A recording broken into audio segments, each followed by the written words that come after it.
तो पहले चैप्टर का शुरुआत होगा, कक्षा 12वीं के पहला चैप्टर संबंध और फलन। तो संबंध और फलन में सबसे पहले हम संबंध के बारे में पढ़ेंगे, उसके बाद फलन के बारे में पढ़ेंगे। ठीक है, तो संबंध क्या है ये हम समझेंगे। तो संबंध को समझने के लिए आपको कक्षा 11वीं के कुछ बातें याद करनी होगी। जैसे समुच्चय हम पढ़ने का काम किए थे, कक्षा 11वीं में समुच्चय पढ़े थे, तो समुच्चय क्या है ये हम जानेंगे। ठीक है, तो उसके पश्चात हम संबंध को स्थापित कर सकते हैं। जैसे समुच्चय में पहले ही बात कर रहे हैं, अगर समुच्चय की बात करें तो समुच्चय क्या है ये अगर देखा जाए, सेट समुच्चय कहिए या सेट कहिए, तो समुच्चय का ये मतलब होता है अनेक प्रकार के, एक या एक से अधिक प्रकार के वस्तुओं के समूह को समुच्चय कहते हैं, या किसी भी प्रकार की वस्तु हो उनके समूह को ही समुच्चय कहते हैं। ठीक है, यानी वस्तुओं के समूह को सेट कहा जाता है। तो कई तरीक़ा से आप ये जानेंगे, सुव्यवस्थित ढंग से रखने की कंडीशन सेट हो सकता है या और भी कंडीशन है, लेकिन हमने यहाँ थोड़ा सा बताया वस्तुओं के जो समूह होती हैं वही क्या है, सेट है। जैसे कि अगर बात करते हो मोबाइल है, ठीक है, तो मोबाइल की दुकान पर अगर जाते हो तो मोबाइल कह दोगे कि मोबाइल लेना है, तो ये थोड़ा ना है कि आपको मोबाइल दे देगा। तो मोबाइल तो ये आपकी सोच हो गई कि हमको मोबाइल चाहिए, बट आप किस कंपनी के मोबाइल लेना चाहते हैं, कीपैड लेना चाहते हैं, एंड्रॉयड लेना चाहते हैं, किस रेंज में लेना चाहते हैं, कौन सा मोबाइल लेना चाहते हैं, ये उसका गुण बताएंगे कि हमको सैमसंग का मोबाइल चाहिए या गैलेक्सी का मोबाइल चाहिए, तब उस कंपनी का वो मोबाइल निकाल कर देगा। लेकिन मोबाइल शब्द जो है यह एक समुच्चय है, सेट है। ठीक है, अगर कपड़ा लेने की बात करते हो तो कपड़ा तो लोगे, अब कौन सा कपड़ा लोगे, बच्चे के लिए कपड़ा लोगे कि बूढ़े के लिए कपड़ा लेंगे कि जवान के लिए कपड़ा लेंगे कि महिला के लिए कपड़ा लेंगे, किसके लिए कपड़ा लेंगे, साड़ी लेंगे कि पैंट शर्ट लेंगे। ठीक है, तो ये जो कपड़ा शब्द है ये एक समुच्चय है। ठीक है, गाड़ी की बात करते हो तो गाड़ी शब्द जो है समुच्चय है। गाड़ी में बहुत सारी गाड़ियां हैं, कौन सा गाड़ी आपको चाहिए। ठीक है, अगर 4 पहिए की गाड़ी चाहिए तो 4 पहिए में भी बहुत प्रकार की गाड़ियां हैं, कौन सी गाड़ी चाहिए। 2 पहिए की गाड़ी चाहिए तो 2 पहिए की बहुत सारी गाड़ियां हैं, कौन सी गाड़ी चाहिए। तो गाड़ी शब्द जो है ये समुच्चय है। ठीक है, तो समुच्चय के अलग अलग कंडीशन हम लोग पहले पढ़ लिए थे। ठीक है, तो अब ये भी जान लीजिए कि समुच्चय को देखो इससे प्रदर्शित किया जा रहा था। ठीक है, ब्रैकेट में रखा जाता है। अब इसमें अवयव है कि नहीं है ये तो अलग बात है। अवयव नहीं है तो रिक्त समुच्चय कहलाता है, अवयव है तो आप एक अवयव है तो एकल समुच्चय है, एक भी अवयव नहीं है तो रिक्त समुच्चय, या एक से अधिक भी हो सकते हैं। तो इस टाइप के आपको मिलता था। तो इनमें के अंदर जो भरा जाएगा, मान लो A1, A2, A3, ये सब अवयव की बात हो रही थी। तो हमको तो रिलेशन जानना है, तो रिलेशन स्थापित कैसे करेंगे। तो रिलेशन के लिए आपको बता दें कि यानी संबंध के लिए, संबंध को जानने के लिए आपको सेट की जरूरत है। सेट कैसे, मान लो जैसे अगर पिता है, पिता का संबंध पुत्र से हो सकता है, पिता का संबंध पुत्री से हो सकता है। ठीक है, पिता का संबंध, पिता है तो ये पुत्र है, पुत्र के भी पुत्र होगा, पुत्री होंगी। तो पिताजी अपने नाती से भी संबंध बना सकते हैं। मतलब ये नहीं कि अब ये पिता अपने लड़की का पिता होगा, ऐसा नहीं ना है, लेकिन इनका संबंध इनके बच्चों से भी होगा। ठीक है, इनके जो अगर बच्चे हैं तो इसका संबंध इनसे भी है। ठीक है, तो ये आपको टाइप्स जानने हैं। अब अगर देखा जाए यहाँ पर पिता की बात करें, पिता अगर सेट का नाम दे दिया जाए तो इसमें पुत्र आ सकते हैं, पुत्री आ सकती है, ऐसे आ सकते हैं ना। तो यह क्या हो गया, अवयव हो गया, उनके अवयव हो गए। ठीक है, माता, यहाँ पिता की जगह पर माता भी हो सकता है। ठीक है, दादा दादी भी हो सकते हैं। किसी भी तरीका से यानी एक व्यक्ति का संबंध दूसरे से होता है। ठीक है, तो संबंध को जानने के लिए हमको सेट की जरूरत है, और 1-2 लोग और मिलेंगे जिनसे हमको संबंध स्थापित करना होगा। अकेले संबंध नहीं हम स्थापित कर सकते हैं। यानी मान लो केवल हमारे पास मान लो एक पर्सन है, रामू है, रामू है, रामू किसी से संबंध नहीं रखता है, ठीक है, यानी ये शादी नहीं किया, ना इसकी बीवी है ना बच्चे हैं, ठीक है, लेकिन कोई बात नहीं, रामू तो वैसे पैदा नहीं ना हो गया, रामू के कोई ना कोई माता पिता होंगे, माता पिता तो होंगे रामू के, तो रामू का संबंध इन लोगों से है, कोई ना कोई पर्सन होगा जिससे संबंध है। जैसे अभी रास्ते में देखिए एक्सीडेंट हो जाता है, पुलिस उनको उसके पास जाती है, तो अब ये ढूंढने की कोशिश करती है कि इस व्यक्ति का संबंध किससे है, ठीक है, तो ताकि उसको खबर किया जाए कि एक्सीडेंट हुआ है, वो लाश बन गए हैं या मतलब किसी भी कंडीशन में अस्पताल में भर्ती किया गया नहीं किया गया, तो इसकी जानकारी वो पता करती है। तो पता करने के लिए अब देखेगी कि उसके पास, व्यक्ति के पास आधार कार्ड है कि मोबाइल में किसी का नंबर है कि पासपोर्ट है कि मतलब किसी ना किसी जरिए वो संबंध ढूंढ लेती है किससे इनका संबंध है और उनके पास मैसेज देती है, ठीक है। तो संबंध बहुत जरूरी है हर व्यक्ति का।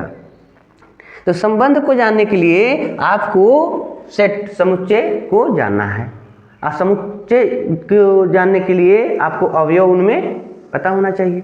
तो इसमें जान लीजिए कि संबंध में हम संबंध को स्थापित करने के लिए क्या करेंगे, जो समुच्चय का गुणा करने वाली बात होती है उसी को आपको लाना है, ठीक है।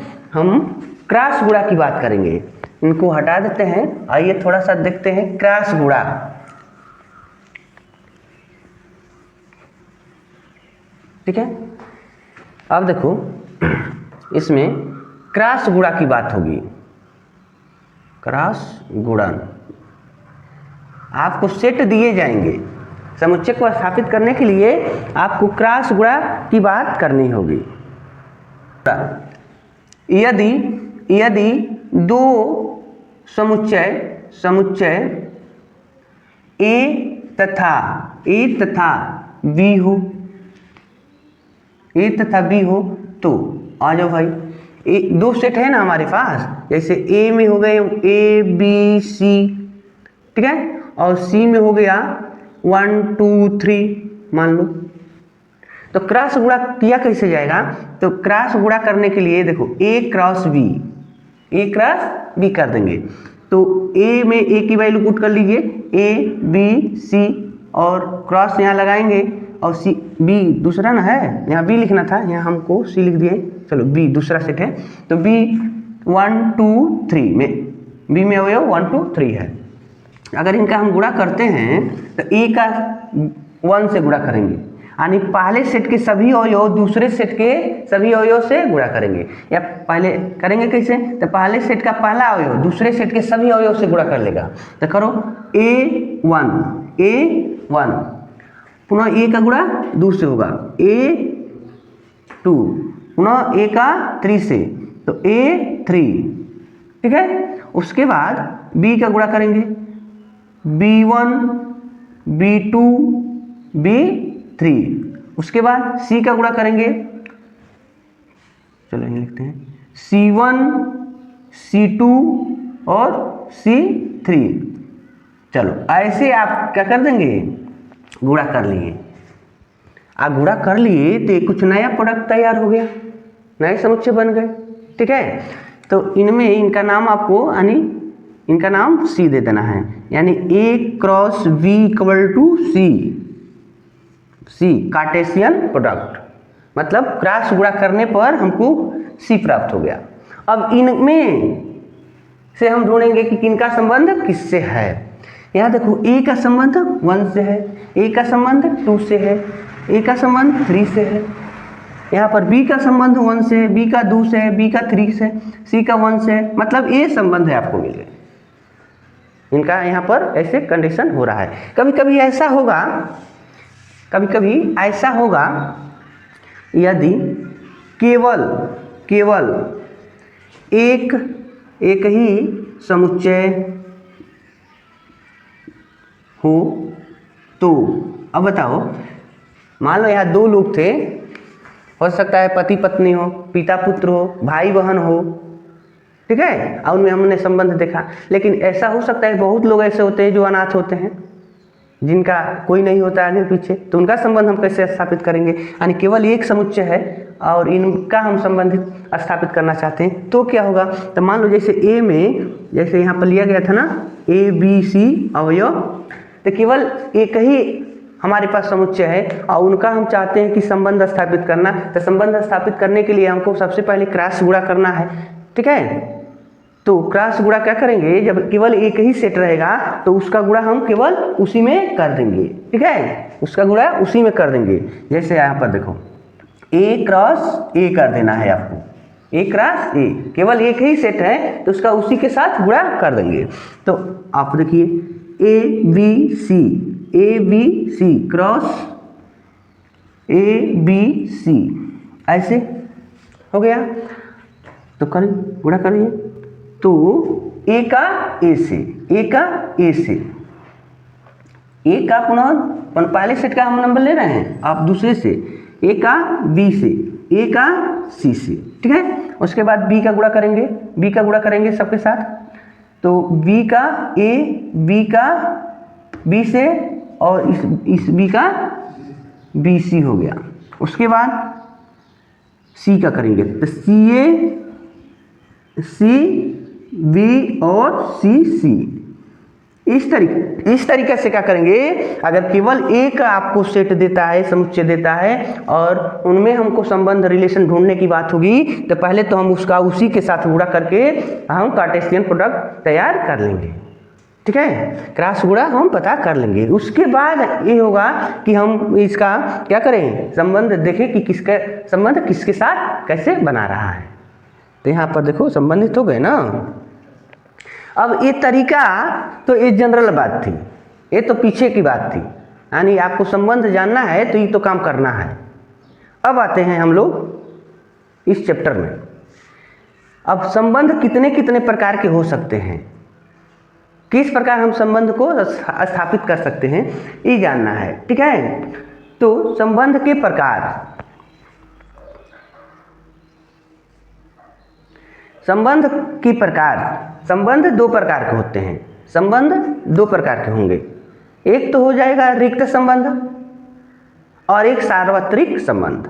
एक रिक्त संबंध और सार्वत्रिक संबंध यहाँ पर दिया है। संबंध के प्रकार रिक्त संबंध और सार्वत्रिक संबंध, ठीक है, ये हम जानेंगे रिक्त संबंध क्या होता है और सार्वत्रिक संबंध क्या होते हैं, ठीक है। चलिए संबंधों के प्रकार, ठीक है, संबंध या दो प्रकार के आपको दिखाया जाएगा।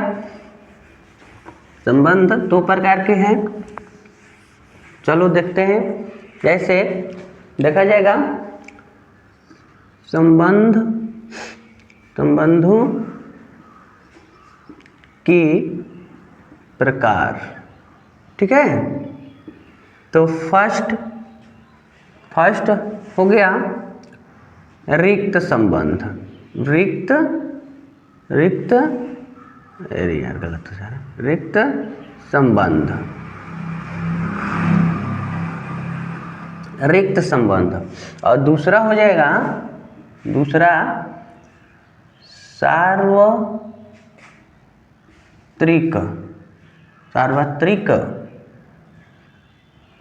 संबंध, ठीक है। दूसरा हो गया सार्वत्रिक संबंध और पहले कंडीशन में रिक्त संबंध, ठीक है। अब ये देखना है सार्वत्रिक संबंध और रिक्त संबंध क्या है। तो पहले इनको हम देखते हैं। रिक्त संबंध, यदि दो सेट ए तथा बी हो, ठीक है, जिसका संबंध सी से दिखाना हो, ठीक है। हम ये देखना चाहते हैं ए और बी सी से संबंधित है कि नहीं है। तो देखो अगर मान लो ए में ए बी अवयव हो, ठीक है, ए के घर के ए बी हो और बी में 1 2 है, बी में 1 2 है, तो अब तीसरा एक सी न है, तो सी में जो सवाल ऐसे ही पूछेगा, सी में A1 और B2 और चाहे A2 ऐसे हो सकता है दिया रहे। अब पूछ रहा है बताओ A और B का संबंध C से है, ऐसे पूछा जा रहा है। ठीक है, मान लो कि C बूढ़ा बाबा है, दादाजी हैं, और यह जो है दोनों क्या है, भाई बहन हो सकता है कि भाई बहन हो या दोनों भाई हों। अब ये देखना है कि ये दोनों लोग इससे संबंध रखते हैं, तो आइए देखते हैं हम लोग। तो हमने आपको बताया कि इन दोनों का ना संबंध इससे हमको पता करना है। यहाँ पर सी के बजाय आर भी लिख सकता है। चलो रिलेशन हमको दिखाना है तो आर लिख देते हैं। ठीक है, आर से रिलेटेड हैं ये हमको बताना है। अगर आर का संबंध फाई हो जाता है सब सेट ए क्रॉस बी, मतलब R equal to phi. R में कोई ऐसा नहीं है अवयव जो ए क्रॉस बी में है, तब तो रिक्त संबंध होगा। यहाँ पर समझने वाली बात है। ऐसे सबसेट का तात्पर्य होता है कि आर का अवयव यह हुए, तो यह इसमें है। तो अगर देखो इकर मतलब हो गई फाई माने कुछ ना, फाई माने रिक्त। हाँ, तो जब ये रिक्त है इसमें यानी इनका कोई भी अवयव इससे मैच नहीं कर रहा है, तो रिक्त है ये है आर रिलेशन से। ठीक है, लेकिन ऐसे नहीं समझ आएगा आपको। चलो हम यहाँ पर दिखाएंगे। तो आपको क्या करना है, सबसे पहले ए क्रॉस बी निकालना है।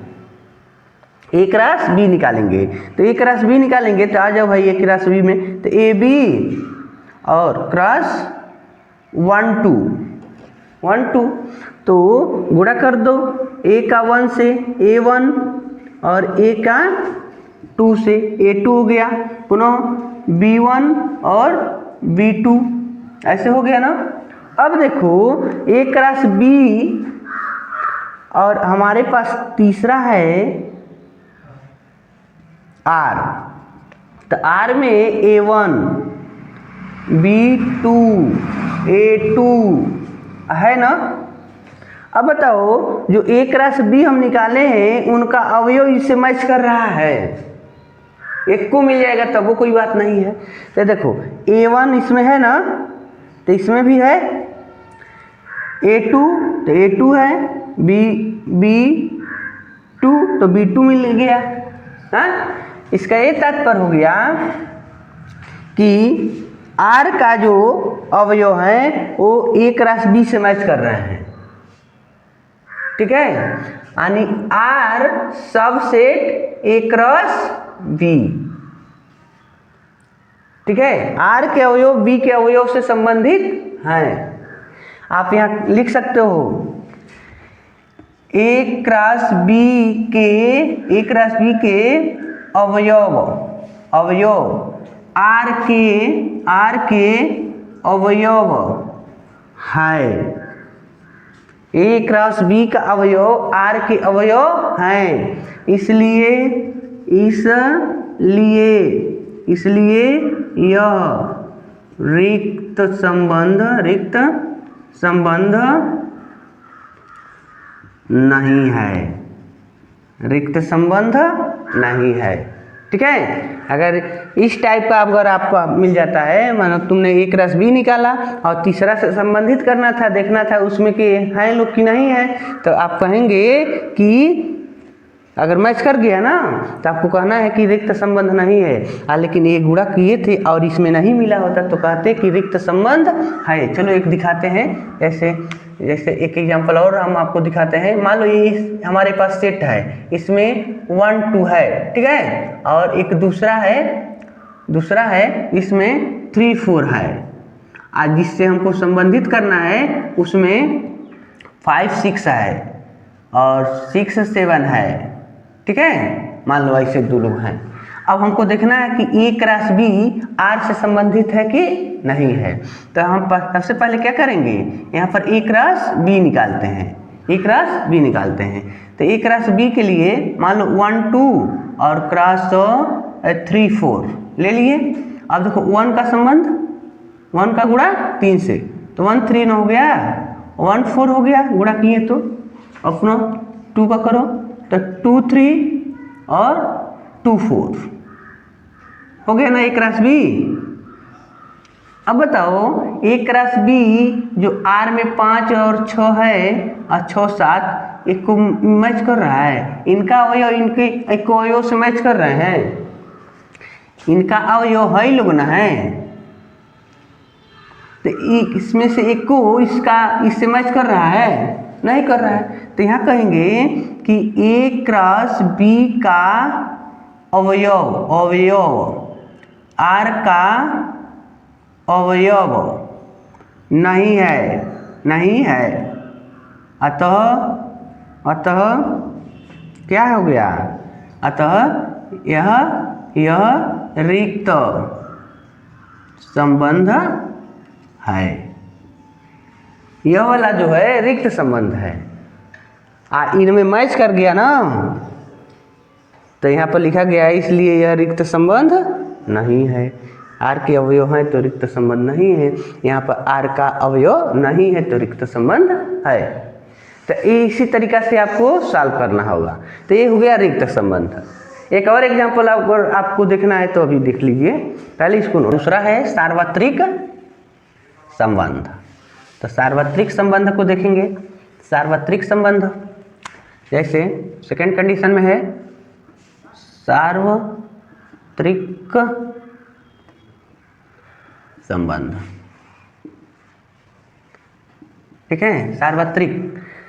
अब देखो सार्वत्रिक का मतलब होता है यूनिवर्सल, मतलब यूनिवर्सल का हो गया जो सदा सत्य हो, जो कभी बदले मत, ठीक है, तो उसे सार्वत्रिक कहते हैं। तो इसमें भी आपको 2 सेट दिए जाएंगे। जैसे यदि आपके पास 2 सेट A तथा B हो और संबंधित सेट R हो, मतलब तीसरा होना चाहिए ना सेट, जिससे हमको संबंध स्थापित करना है, देखना है कि उनके घर का सदस्य है कि नहीं है। तो यहाँ देखो A में 1 2 अवयव है, B में मान लो A B C अवयव है, और R में मान लो 1A और B2 अवयव है, ठीक है, इतना है। आ जाइए अब A क्रॉस, अगर A क्रॉस हम A क्रॉस B लेते हैं तो 1 2 क्रॉस A B C, देखो 1A और 1B 1C ऐसे हो गया, गुणा कर दिए। उसके बाद 2A 2B 2C ऐसे आप गुणा कर सकते हैं, मानो क्रॉस गुणा करना है तो ऐसे तो लिखना ही होगा, ठीक है। तो अब देखो R में जो अवयव है 1A और B2 इतना ही लोग ना है, तो इसमें तो 1 2 3 4 5 6 यानी 1A मैच कर रहा है और B2, चलो B2 नहीं मैच कर रहा है, B2 2B है, 2B ना है, तो मैच नहीं कर रहा है, आगे पीछे है।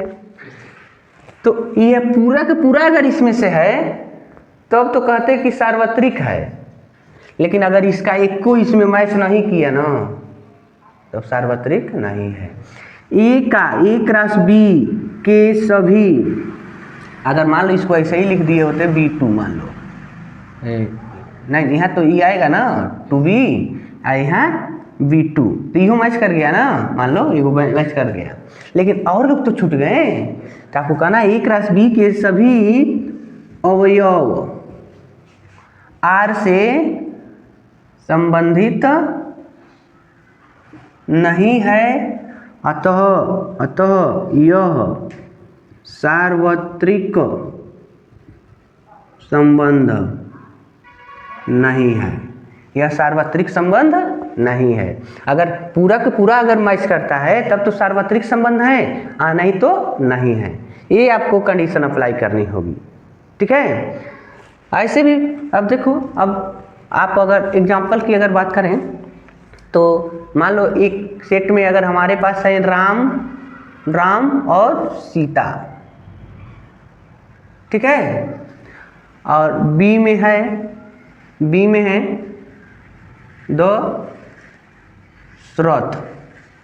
दशरथ जी हैं उनका पापा, ठीक है, और कौशल्या जी हो गई, ठीक है। आर में हम लेते हैं राम दशरथ, एक ब्रैकेट में हो जा रहे हैं, और क्या देखा जाए, राम कौशल्या एक ब्रैकेट में हो जा रहे हैं।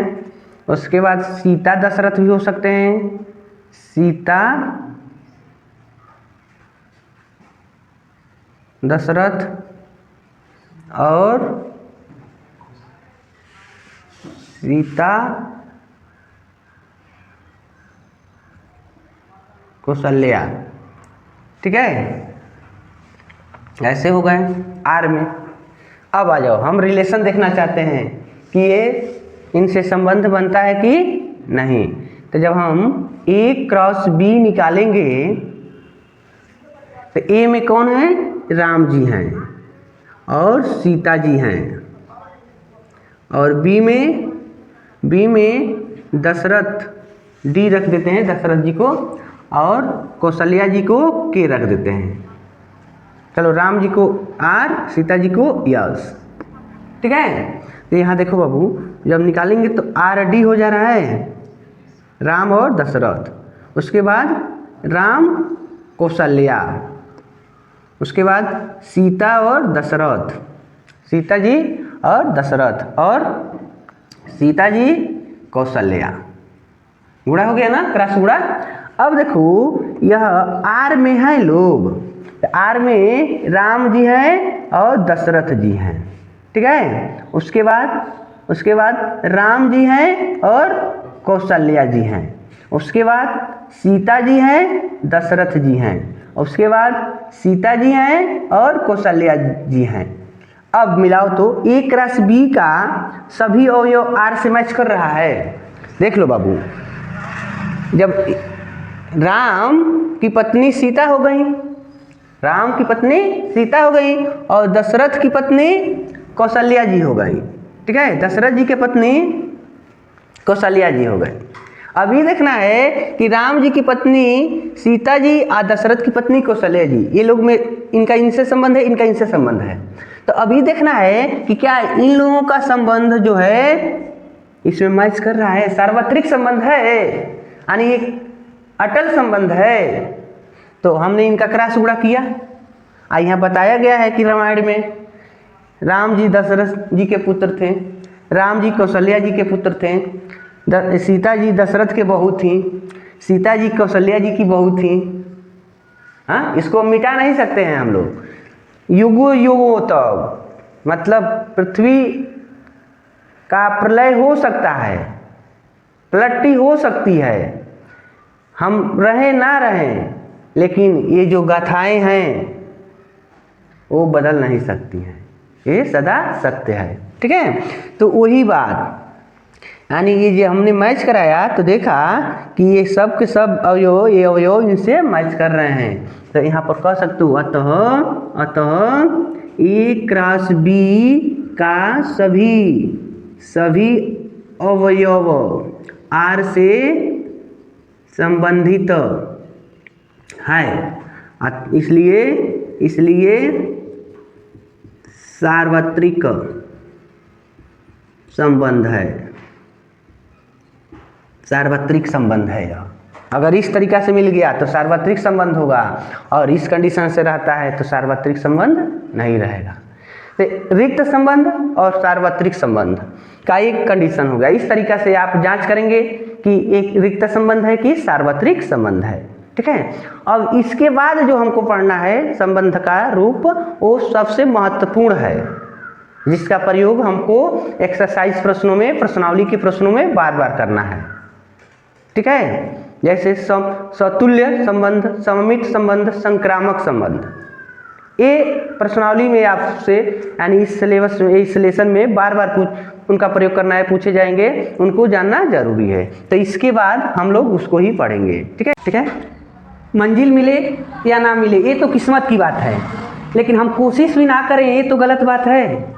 ठीक है, तो ये नहीं सोचना है कि हम मेहनत करेंगे तो हमारी मंजिल मिलेगी कि नहीं मिलेगी, वो तो अलग बात है। आपको कोशिश करते रहना है, कोशिश करते रहते हैं तो आपको एक ना एक दिन मंजिल जरूर प्राप्त होगी। अतिरिक्त आपको आ रहा है उसी से रिलेटेड, जैसे समतुल्य कर सकते हैं। ठीक है, इक्विवेलेंट रिलेशन, समतुल्य रिलेशन। तो समतुल्य उसके समान अगर बात करें, समतुल्य संबंध, ठीक है, यानी उसी के समान संबंध। ठीक है, तो उसके समान, उसी के आधारित 3 संबंध और होंगे जिनका प्रयोग हमको इसके एक्सरसाइज, हमारे जो एक्सरसाइज के प्रश्न आने वाले हैं उनमें हम बार बार करेंगे। जैसे कि पहला होगा रिफ्लेक्सिव, यानी फर्स्ट कंडीशन में होगा स्वतुल्य, स्वतुल्य संबंध। ठीक है, स्वतुल्य संबंध, इसे अगर देखा जाए तो रिफ्लेक्टिव रिलेशन कहेंगे, रिलेशन। ठीक है, रिफ्लेक्टिव रिलेशन हो गया, और दूसरा हो गया यहाँ पर रिफ्लेक्सिव हो जाएगा, और दूसरा है सममित, सममित संबंध, सममित संबंध। ठीक है, जिसे सिमेट्रिक रिलेशन कहते हैं, रिलेशन। और थर्ड में हो जाएगा संक्रामक, संक्रामक संबंध, संबंध। ठीक है, संक्रामक संबंध, जिसे ट्रांजिटिव, ट्रांजिटिव रिलेशन से जानते हैं। तो ये तीनों जो है रिक्त संबंध और सार्वत्रिक संबंध के अतिरिक्त हैं, जिनका प्रयोग हमको बार बार करना है। ठीक है, इनमें तो इसी को हमको समझना है। तो सबसे पहले हम जानेंगे कि स्वतुल्य संबंध है क्या।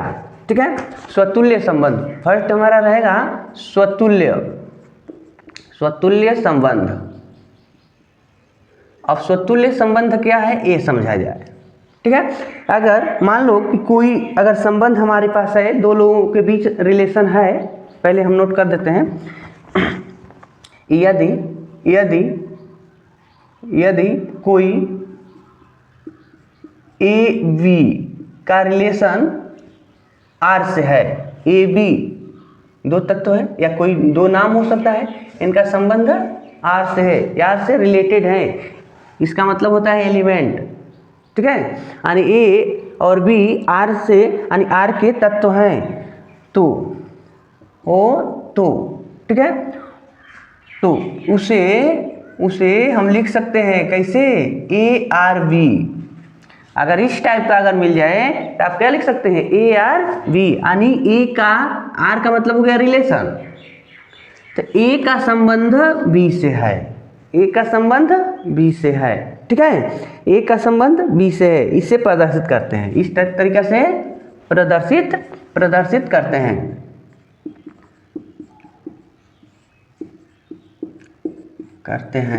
ठीक है, इस तरीके से प्रदर्शित करते हैं। लेकिन कह रहा है कि जब जो ए आर बी है, ए आर बी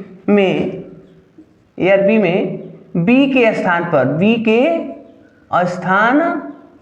पर ए रख दे, तो मतलब ऐसे कर दे, ए मान लो ए आर बी है ना, तो बी की जगह पर भी हम यही रख देते हैं, ए आर ए। ठीक है, अगर ऐसा हम परिवर्तन कर देते हैं, यानी रख देते हैं उसके स्थान पर, और उसके मान में कोई परिवर्तन न हो, रख दे तो उसके मान में कोई परिवर्तन न हो, तो उसे क्या कहते हैं? स्वतुल्य संबंध कहते हैं। स्वतुल्य संबंध कहते हैं। अब देखो बाबू, कह रहा है कि हमारे पास अगर दो अवयव है जो दोनों आर के एलिमेंट हैं, तत्व हैं, तो इनको हम इस तरीक़ा से लिख सकते हैं ए आर बी, ठीक है, से प्रदर्शित करते हैं। लेकिन कह रहा है कि ए आर बी में बी के स्थान पर, मतलब इसके स्थान पर ए रखते हैं, यानी आगे वाला ही नंबर उठाकर रख देते हैं, तो ए आर ए हो जाता है और उसके मान में कोई परिवर्तन नहीं होता है। यानी जो काम यह कर रहा है वही काम यह भी करे, ठीक है। तो इस केस में हम कहते हैं कि यह स्वतुल्य संबंध है, यह स्वतुल्य संबंध है। मतलब पुनः समझेंगे, आपके पास अगर ए बी एलिमेंट आर है, ठीक है, और इसको आपने लिख दिया ए बी के रूप में, और इसमें अगर तुम क्या करते हो, बी के स्थान पर ए रख दिया, ए रख देते हो, तो देखो ए आर बी का मान बराबर है ए आर ए के मान के, तो स्वतुल्य संबंध है। ये कोई जरूरी नहीं कि हमेशा बी के स्थान पर ही ए रखोगे, ऐसा नहीं है। आप मान लो ए और बी है, तो हो सकता है कि ए के स्थान पर बी रख दो, यानी बी भी हो सकता है, ठीक है, और इसके मान में कोई परिवर्तन न हो, तो हम कहेंगे कि यह स्वतुल्य संबंध है। अब ए बी का क्या तात्पर्य है यहाँ समझो।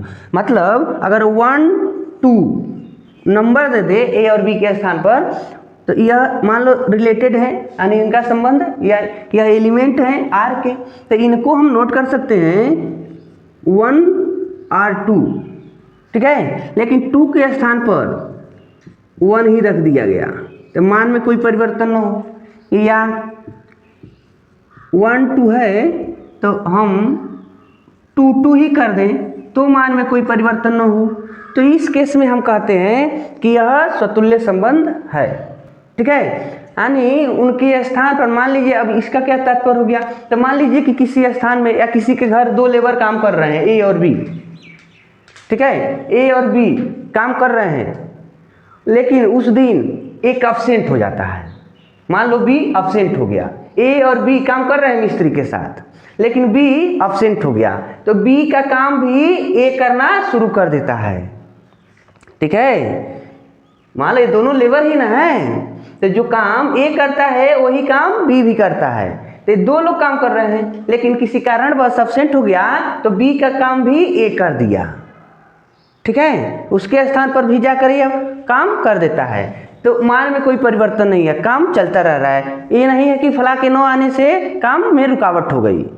अगर काम में रुकावट नहीं होता है, वही व्यक्ति उस स्थान को भी कवर कर लेता है, उस काम को भी कवर कर सकता है, तो माना जाएगा कि यह स्वतुल्य संबंध है, ठीक है।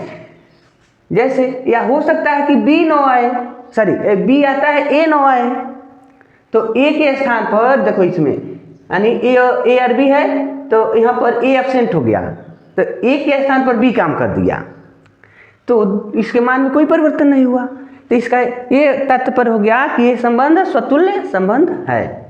लेकिन ऐसा होता कि देखो यह लेबर है, ठीक है, और यह क्या है, मिस्त्री साहब, हमें जोड़ैया करेंगे लोग, ईंटा थमावे नहीं, जोड़ैया करता है, ठीक है। अभी तुम सोचो कि यह लेबर ईंटा देने वाला है और यह ईंटा जोड़ने वाला है, अब यह न आए तो लेबर इसका काम कर देगा, जोड़ैया नहीं कर सकता है, ठीक है, तो उस कंडीशन में गलत हो जाएगा, ऐसा नहीं होने वाला है। लेकिन हमको ऐसे पर्सन की ज़रूरत है जो दोनों व्यक्ति एक ही काम करते हों, अगर एक की गैर हाजिरी होती है तो दूसरा व्यक्ति उस काम को कर सके, तो उस केस में आप कहेंगे कि स्वतुल्य संबंध है। इसका एग्जाम्पल अगर हम लोग सॉल्व करते हैं तो देखो एग्जाम्पल कैसे लगाते हैं। मान लो जैसे एग्जाम्पल कह रहा है कि यदि एक त्रिभुज एक समबाहु त्रिभुज है। ठीक है, तो ये बताओ समबाहु त्रिभुज के प्रत्येक कोण क्या होते हैं? सेम, बराबर होते हैं, या भुजा बराबर होती है। ठीक है, समबाहु त्रिभुज ABC के प्रत्येक कोण 60 अंश के होते हैं। अगर इसमें हम देखना चाहते हैं कि अगर ये समबाहु त्रिभुज है या कोणों के बीच अगर रिलेशन को स्थापित करना चाहते हैं तो देखिए कि कोण स्वतुल्य संबंध बनाते हैं कि नहीं बनाते हैं। अगर हमारे पास बाबू देखो यह त्रिभुज हो गया, ठीक है, ABC, तो आपको यहाँ पर दिख रहा है यह त्रिभुज जो बनाया गया प्रत्येक कोण इसका 60 अंश है। ठीक है, तो हम कह सकते हैं यहाँ पर चूंकि कोण A बराबर कोण B बराबर कोण C बराबर 60 अंश।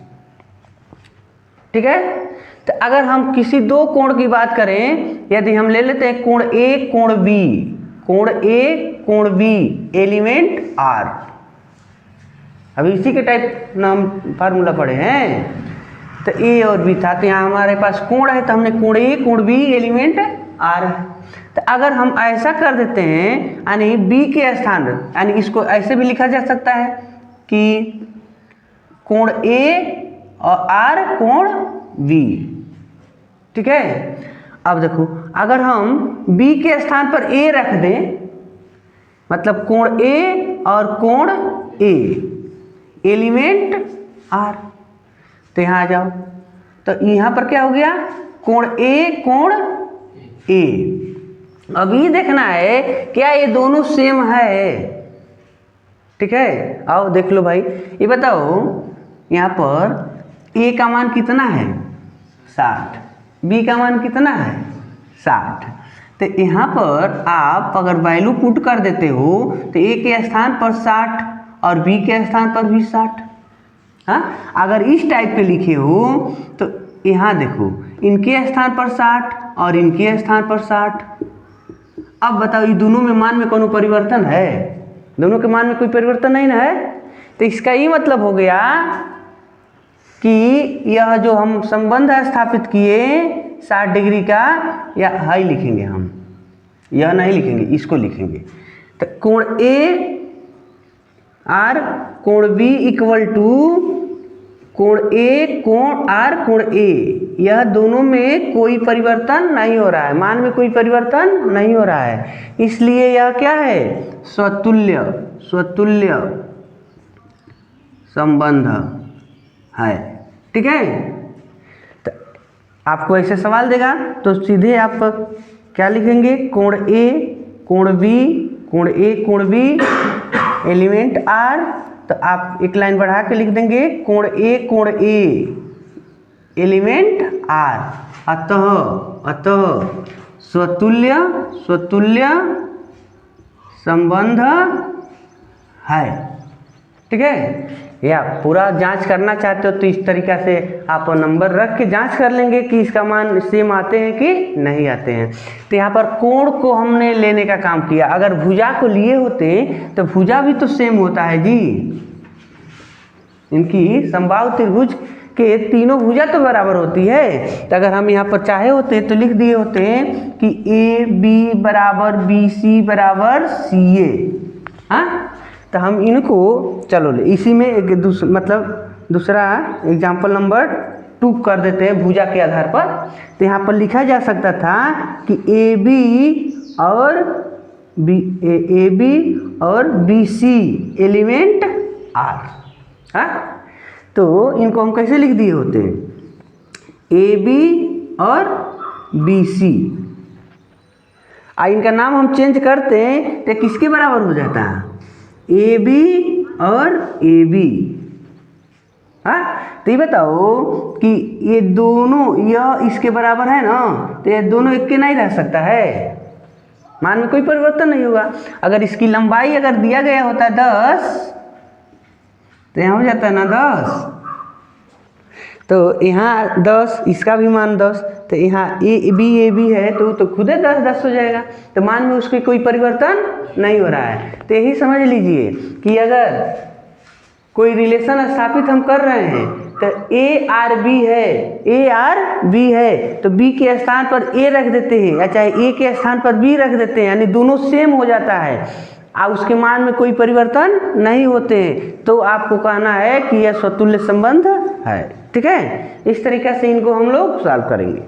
ठीक है, अब इसके बाद हम जानेंगे सममित संबंध क्या है। सममित संबंध के लिए क्या है इसका सममित, सममित, ठीक है, संबंध, सममित संबंध।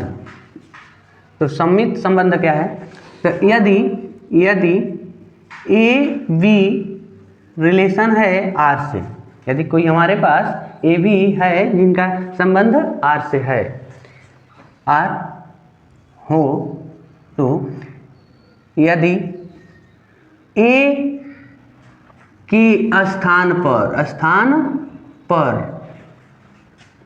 बी को तथा बी के स्थान पर ए को रख दे यानी कैसे, ऐसे बी ए कर देते हैं एलिमेंट आर। ठीक है, यानी ए बी एलिमेंट आर है तो बी ए एलिमेंट आर कर देते हैं, उसका स्थान बदल दिया जाता है, रख दे तो इनके मान में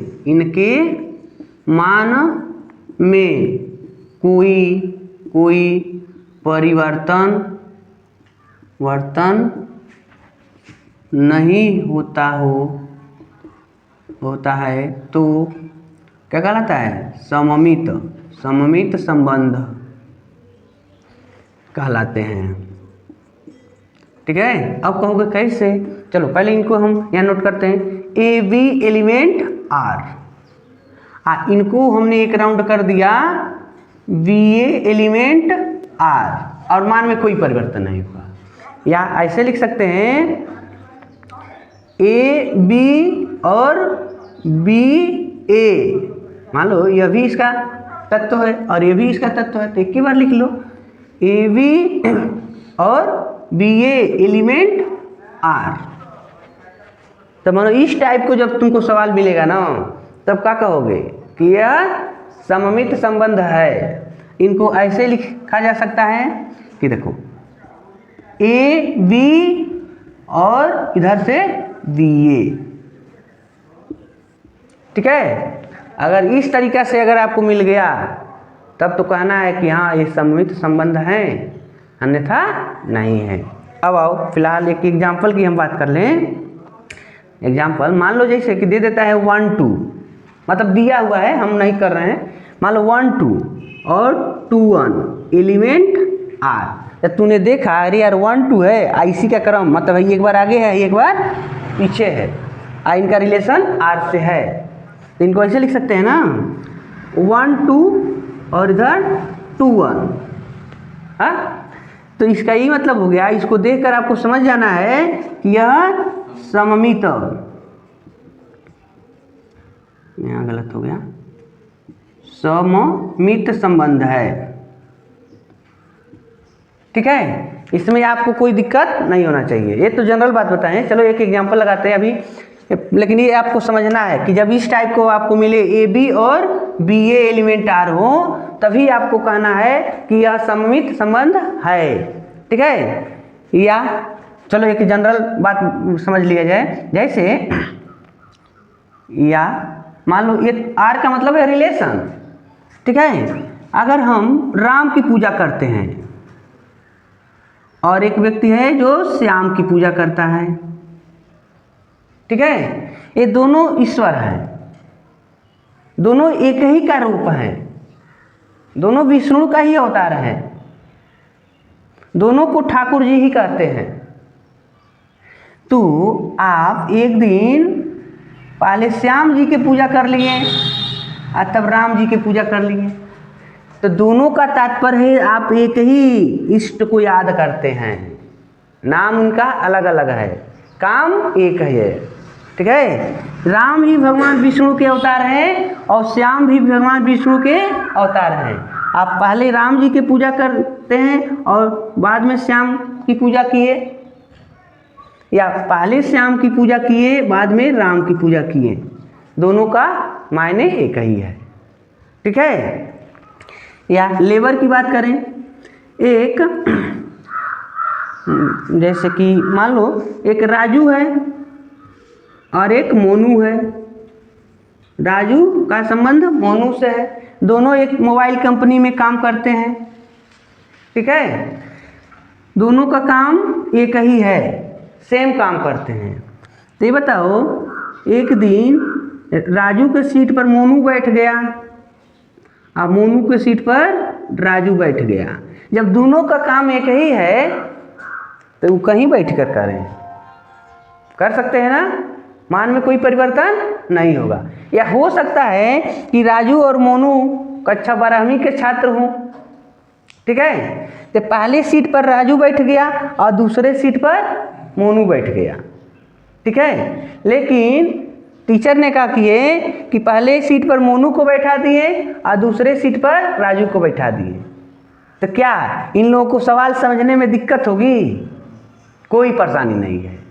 जो टीचर बताएंगे तो आगे बैठकर पढ़ेंगे या पीछे के बेंच पर बैठकर पढ़ें, मान में कोई परिवर्तन नहीं होने वाला है, काम सेम होगा। ठीक है, तो इस टाइप के अगर प्रश्न को सॉल्व करते हो तो आपका संबंध जो होगा सममित संबंध कहलाएंगे। ठीक है, एक इस बुक में आपका एग्जाम्पल नंबर 3 दिया हुआ है। कह रहा है कि मान लीजिए कि यल जो है किसी समतल में स्थित समस्त रेखाओं का समुच्चय है। एक समतल है, इसमें यल जो है रेखाओं का समुच्चय है। तो इसमें 2 रेखा दिया हुआ है। कह रहा है कि हमारे पास 2 रेखा है जो R से रिलेटेड है और L1 L2 जहाँ पर L1 L2 पर लंब है, सच डेट L1 परपेंडिकुलर L2। ठीक है, ऐसे दिया है। अब हमको जांच करना है कि सममित एक स्वतुल्य है कि सममित है। हमको जांच करना है कि यह स्वतुल्य है कि सममित है। ठीक है, स्वतुल्य और सममित इसमें से क्या है ये हमको जानना है। तो यहाँ पर 2 अवयव मान लो A और B के स्थान पर L1 L2 दे दिया है ना, A B हम पढ़े हैं, यहाँ पर L1 L2 दे दिया, तो उससे आपको कंफ्यूज नहीं होना है। किसी भी टाइप के प्रश्न पूछे जा सकते हैं। मान लो हमारे पास यह लाइन हो गया, ठीक है, और एक यह लाइन हो गया, तो प्रश्न का कहना है कि जो L1 है और एक L2 है एक दूसरे को 90 डिग्री पर प्रतिच्छेद करते हैं या एक दूसरे पर परपेंडिकुलर है, यानी 90 अंश का कोण बनाते हैं। अब ये देखना है कि ये दोनों रेखा किस रूल को फॉलो करते हैं। तो आ जाओ, पहले हम स्वतुल्यता के लिए जांच करेंगे। स्वतुल्य के लिए तो स्वतुल्य का रूल हम जानते हैं कि अगर हमारे पास A और B है, AB एलिमेंट R है, तो इसको हम क्या लिखते हैं, A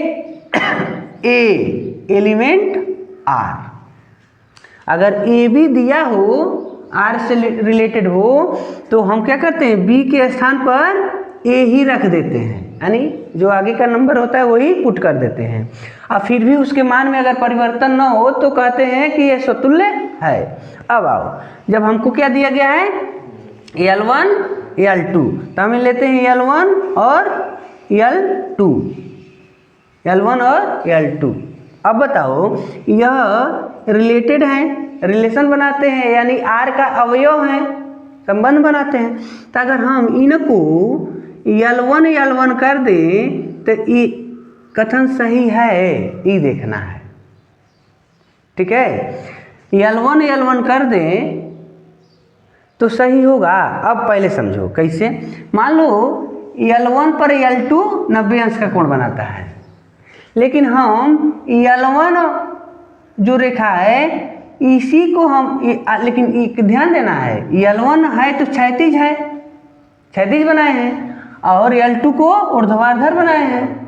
तब ना 90 का कोण बना रहा है। अगर L1 के ऊपर ही L1 रेखा खींच दें, L1 हमेशा कट रहने वाला है, क्षैतिज रहने वाला है, तो वो परपेंडिकुलर हो नहीं सकता, तो ये हमेशा ऐसे रहेगा ना। तो एक दूसरा हम L1 रेखा लेते हैं और इसी के ऊपर रख देते हैं, तो बताओ 90 अंश का कोण बनेगा। लेकिन रूल तो ये है कि L1 और L2 दो रेखा है तो दोनों 90 अंश का कोण बनाते हैं। तू क्या किए, L1 और L2 के स्थान पर भी L1 रख दिए। L1 का गुण है कि हमेशा क्षैतिज रहेगा, तो 90 अंश का कोण बनाएंगे। ये दोनों एक दूसरे के बीच 90 अंश का कोण बनाएंगे नहीं, ये दोनों एक दूसरे के बीच 0 अंश का कोण बनाएंगे। लेकिन हमको ऐसा रेखा लेना है जो एक दूसरे के बीच 90 अंश का कोण बनाए। तो आपको पढ़ाया गया है कि जब हम इनके स्थान को चेंजिंग करते हैं तो उनके मान में कोई परिवर्तन नहीं होना चाहिए। अगर इस तरीका से है तो इनके बीच में 90 अंश का कोण बनता है ना। अगर हम नाम चेंज भी कर दें तब वो इनके बीच में 90 अंश का कोण ही बनना चाहिए, तब माना जाता कि हाँ ये स्वतुल्य संबंध है। तो इस केस में यह गलत ना हो गया, तो कहेंगे कि यह इक्वल नहीं है, यानी या कह सकते हैं कि L1 R L2 not equal to L1 L1। ठीक है, स्वतुल्य नहीं है, स्वतुल्य नहीं है। तो आओ तो जांच करते हैं कि सममित है कि नहीं है। सममित के लिए क्या हम रूल पढ़े हैं,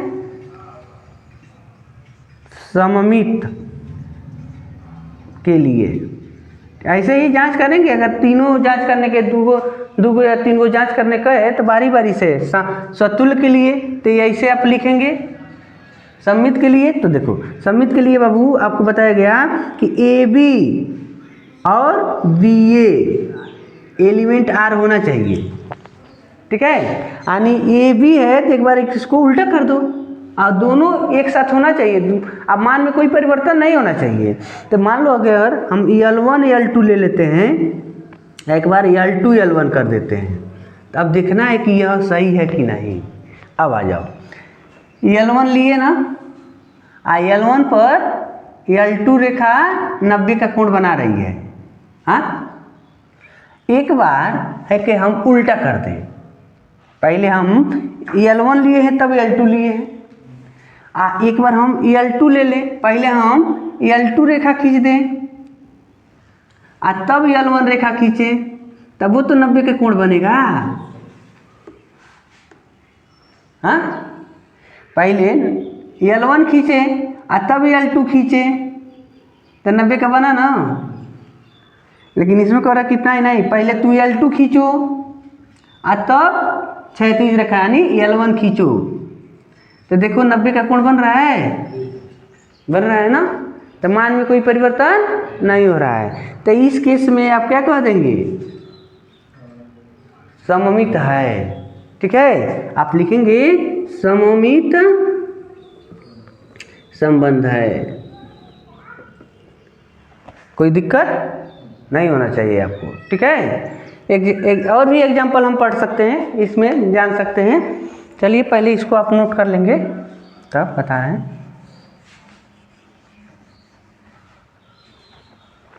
तो कह सकते हैं कि यदि ABC एक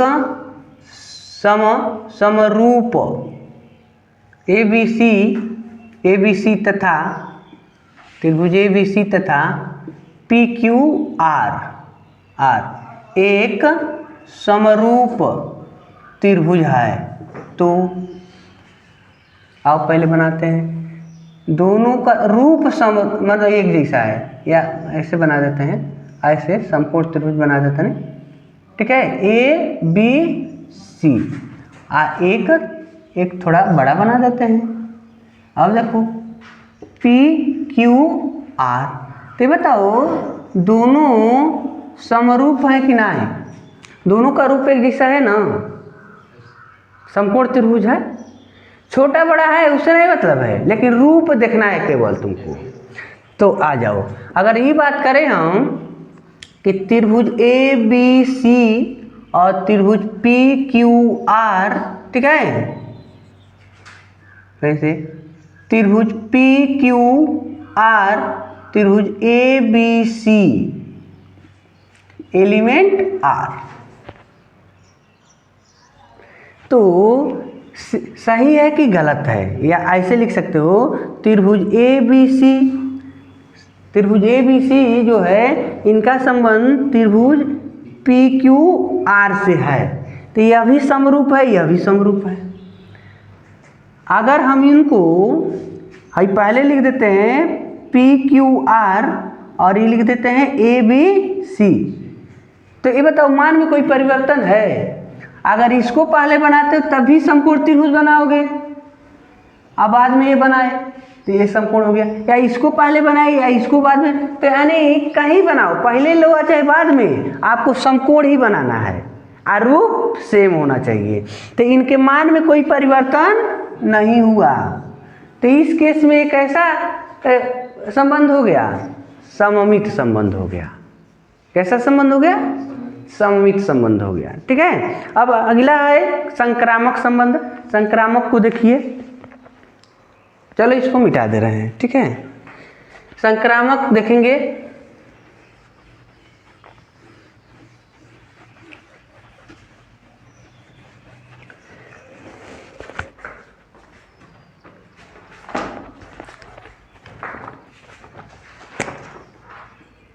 संक्रामक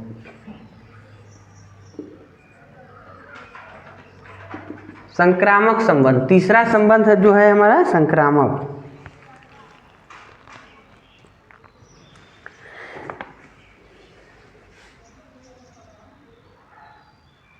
यहां देखो कह रहा है कि यदि ABC, अब इसमें संक्रामक में 3 नंबर आपको दिए जाएंगे, ABC एलिमेंट R। ठीक है, ABC अगर A के या R के अवयव हो तो आ जाओ AB, या यहाँ पर अभी अलग कर दो तो A नाम दे दो तो इसका, क्योंकि जब हम क्रॉस गुणा करते हैं तब ना दो दो एक में आते हैं। तो AB एलिमेंट R, फिर से BC एलिमेंट R और CA एलिमेंट R। अगर देखो बाबू A का B से, B का C से, C का A से अगर रिलेशन है तब तो आपको कहना है कि यह क्या होंगे? संक्रामक होगा। अगर ऐसे नहीं प्राप्त होते हैं तो आपको कहना है संक्रामक नहीं होगा।